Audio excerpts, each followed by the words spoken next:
जय श्री कृष्ण दोस्तों। सुख, शांति और खुशियाँ ये तभी वास करती है जब लड़ाई झगड़े ना हो।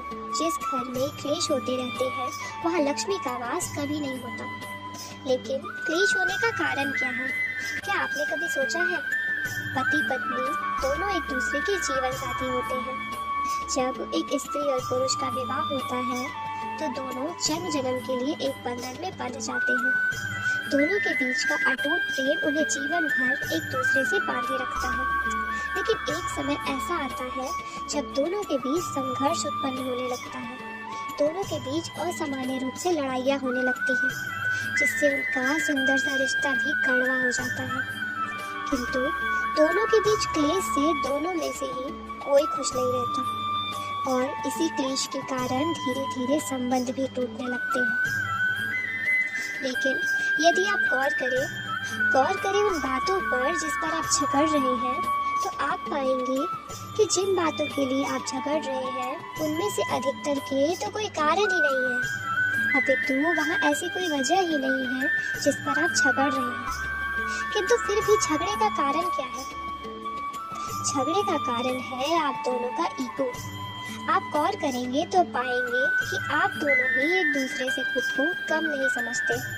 एक कुछ बोल देता है तो दूसरे का ईगो तुरंत हर्ट हो जाता है और फिर दूसरा कैसे चुप रहे वो भी शुरू हो जाता है।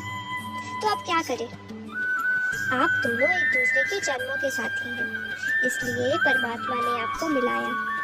अपने रिश्ते को प्रेम से रखना ये भी आप दोनों की ही जिम्मेदारी है। इसलिए जब भी पहला किसी बात पर नाराज हो रहा हो, चाहे उसमें आपकी गलती हो या ना हो, आप अपने ईगो को साइड में रखकर मौन रहें। याद रखें कि महाभारत में भी श्री कृष्ण ने अर्जुन को गीता उपदेश देने से पहले उनकी सारी बातें एक अच्छे श्रोता बनकर सुना था। अर्जुन की पूरी बातें सुनने के पश्चात ही श्री कृष्ण ने उनकी सभी समस्याओं को समझकर उन्हें गीता उपदेश दिया था। आप भी उनकी ही तरह एक अच्छे श्रोता बने, अपने साथी की पूरी बातों को सुने। जब वे शांत हो जाएं, तब आप उनसे इस विषय पर चर्चा करें। यदि आपकी गलती है तो आप उन्हें समझाते हुए उनसे माफ़ी मांग लें। आप पाएंगे कि उन्होंने आपको बड़ी ही आसानी से माफ़ कर दिया। यदि आपकी गलती ना भी हो तब भी आप उन्हें शांत होने दें और उसके बाद उनसे बातें करें।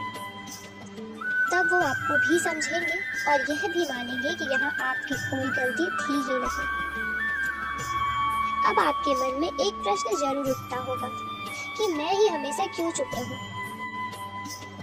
यह आप दोनों का रिश्ता है और इसे संभालना भी स्वयं आप दोनों की ही जिम्मेदारी है।